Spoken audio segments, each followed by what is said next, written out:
வணக்கம் தலைவா, அனைவருக்கும் இனிய வணக்கம். இன்னைக்கு நம்ம இந்த ஒரு வீடியோவில் எதை பற்றி பார்க்க போகிறோம் அப்படின்னு பார்த்தீங்கன்னா, தமிழகத்தில் இந்த நகைக்கடன் தள்ளுபடி இந்த திட்டத்தை முதல்வர் விஜய் அவர்கள் மீண்டும் அறிவிக்க இருக்கார்.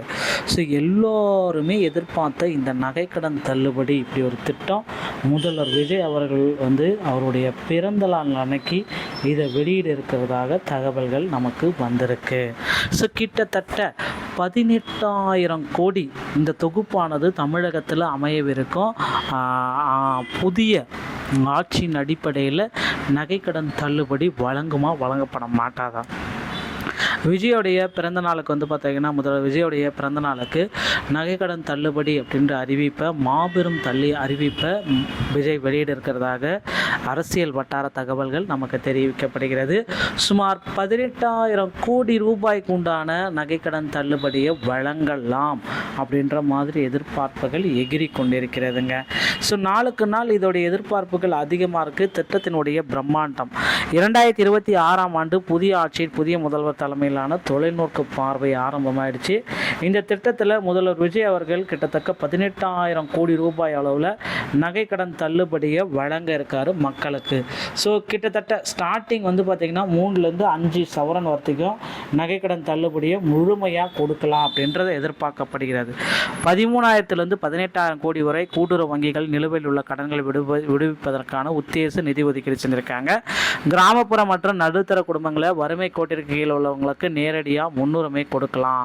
ஸோ பெண்களுக்கான முன்னுரிமை சிங்கப்பெண் திட்டங்களில் ஒருங்கிணைக்கலாம் அப்படின்ற மாதிரி எதிர்பார்ப்புகள் வந்துட்டுருக்கு.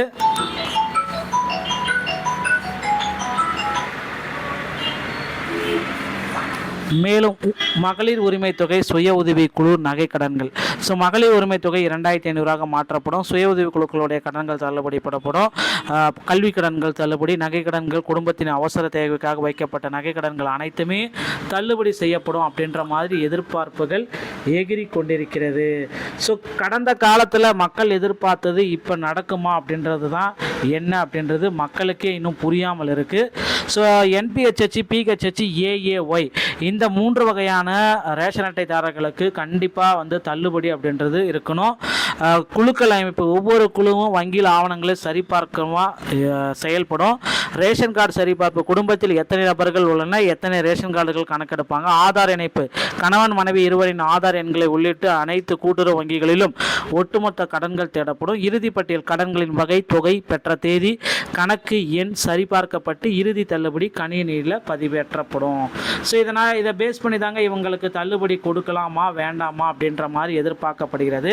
ஸோ நீங்கள் தயாராக வச்சிருக்க வேண்டிய சில முக்கியமான ஆவணத்துடைய குறிப்புகள் அப்படின்னு நம்ம பார்க்குறப்ப, உங்களுடைய ரேஷன் கார்டு, ஆதார் கார்டு, வங்கி புத்தகம், NPHH, PHH அல்லது வறுமை கோட்டிற்கு கீழே உள்ள கூட்டுறவு வங்கி கணக்குடன் கட்டாயம் இணைக்கப்பட்டிருக்கணும். ரேஷன் கார்டும், உங்களுடைய ஆதார் கார்டு, உங்களுடைய வங்கி அக்கௌண்ட் மொபைல் நம்பர், கூட்டுறவு வங்கிகளில் பெறப்பட்ட கடன் மற்றும் கணக்கு விவரங்கள் அடங்கிய பாஸ்புக். ஓகேங்களா?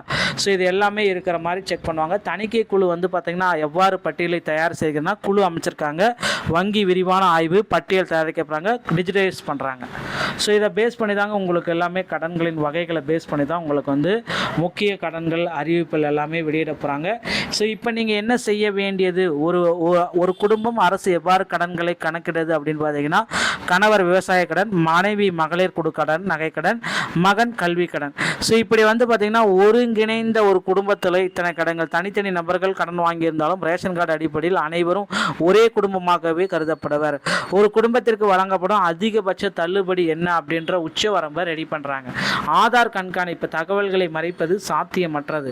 கல்வி கடன், நகைக்கடன், அதுக்கப்புறம் விவசாய கடன், மகளிர் உரிமை கடன், ஆதார் எண் ஒன்றி தணிக்கை அதிகாரிகள் ஆதார் எண்ணை கணினியில் உள்ளிட்ட மறுகணமே கூட்டுறவு வங்கிகள் நீங்கள் வாங்கிய உங்கள் குடும்பத்தினர் வாங்கிய அனைத்து கடன்களுடைய வரலாறும் உடனடியாக தெரிந்துவிடும் அப்படின்ற மாதிரி டேட்டாபேஸ் எல்லாமே ரெடி பண்ணுறாங்க. ஸோ தயார் நிலையில் வச்சுக்கோங்க. இப்போ இன்றைக்கி வைக்க வேண்டியது ஆவணங்களை புதுப்பிச்சுக்கோங்க, ஆதார் இணைச்சிக்கோங்க, ரசீதுகளை பாதுகாத்து வச்சுக்கோங்க. ஸோ நகைக்கடன் குடும்ப தலைவிகளுக்கு அதிகப்பட வாய்ப்பு. சுய உதவி குழுக்கள், மகளிர் குழுக்கள் அதிகப்பட தள்ளுபடி வாய்ப்பு அதிகபட்சம். விவசாய கடன் விவசாயிகளுக்கு அதிகப்பட தள்ளுபடி. கல்வி கடன் மாணவர்களுக்கு பரிசீலனை பண்ணிட்டு இருக்காங்க. விரைவில் தள்ளுபடி செய்ய போகிறதா தகவல் வந்திருக்குங்க. இப்போ நீங்கள் வந்து பார்த்தீங்கன்னா ப்ரொஃபைல் ஏ மற்றும் பி நகைக்கடன் மட்டுமே உள்ளவர்கள் அரசினில் அதிகபட்ச முன்னுரிமை. ப்ரொஃபைல் ஏல வந்து பார்த்தீங்கன்னா பல்வேறு கடன்கள் உள்ளவருக்கு வந்து பார்த்தீங்கன்னா இன்னொன்று டேட்டா பேஸ் ரெடி ஆகலை, அவங்க வெயிட்டிங் லிஸ்ட்டில் வைக்கப்படுவாங்க. கிராமப்புற குடும்பங்களுக்கு எந்த கடன் சிறப்பு முன்னுரிமை அப்படின்னு பார்த்தீங்கன்னா விவசாய கடன். பெண்களுக்கு பொறுத்த வரைக்கும் மகளிர் உரிமை தொகை மற்றும் மகளிருக்கு உண்டான சுய உதவி குழுக்களின் பொருளாதார அடிப்படையில் மீட்டெடுக்க ஒரு தள்ளுபடி அப்படின்றத குறிப்பாக சொல்கிறாங்க. ஸோ இதுதான் நிவாரணத்திற்கான ஒரு முக்கியமான ஒரு அப்டேட் அப்படின்னு சொல்லலாம். பொதுமக்கள் ஆவணங்களை துல்லியமாக சரிபார்த்த சரியான ரேஷன் கார்டு, ஆதார் கார்டு இணைப்பு எல்லாமே ரெடியாக இருந்துச்சுன்னா உங்களுக்கு தள்ளுபடி கொடுக்க போகிறாங்க. கூட்டுறவு வங்கிகள் வெளிப்படையான தணிக்கை மற்றும் பட்டியலிடுதல், குடும்ப அடிப்படையிலான கணக்குகள் எல்லாமே வெளியிடுறாங்க அப்படின்றத குறிப்பிட்றாங்க. ஸோ விரைவில் வந்து பார்த்திங்கன்னா அந்த நகைக்கடன் தள்ளுபடிக்கு உண்டான ஒரு பட்டியல் ரெடி ஆகிட்டு இருக்கு, வெளியிட போகிறாங்க. பொறுத்து வந்து நம்ம பார்க்கலாம். தகவல் உங்களுக்கு பிடிச்சிருந்தா நீங்கள் நம்முடைய சேனலோட இணைந்திருங்கள். நன்றி, வணக்கம்.